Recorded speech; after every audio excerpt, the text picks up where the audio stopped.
Kemana lagi kita? Nih, siapa yang tahu kita ada di mana? Kita sekarang ada di pelabuhan penyeberangan Ulele. Kalau udah ke pelabuhan ini, pada tahu kan kita mau kemana? Ya, kali ini kita mau pergi ke Sabang. Di penyeberangan Ulele ini ada kapal feri dan kapal ekspres. Cuman kita pakai yang kapal ekspres. Tarif buat kapal ekspres ini cuma 100.000 loh. Di sini kita pakai jasa travel ya. Jadinya tiketnya udah dibeliin. Karena kita dari Malabo, jadinya kita malamnya itu nginep dulu di Kota Banda ya.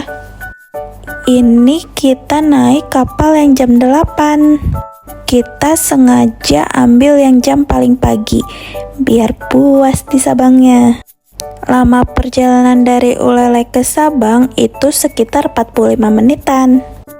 Ayo kita naik ke kapalnya. Oke.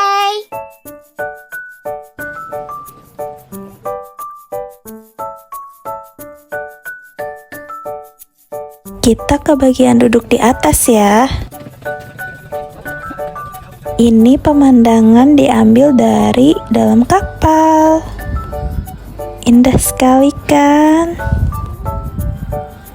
Udah mulai jalan nih kapalnya.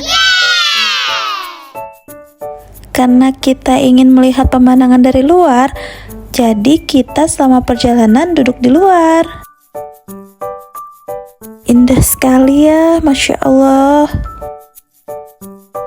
Saking asiknya menikmati pemandangan yang indah, tiba-tiba udah sampai aja. Mari kita menjelajahi Sabang. Let's go. Kita di Sabang cuma 2 hari 1 malam ya. Ini kita udah ditungguin travelnya. Di sini kita langsung pergi jalan-jalan. Buat jalan-jalannya kita buat part selanjutnya ya. See you next video. Bye bye.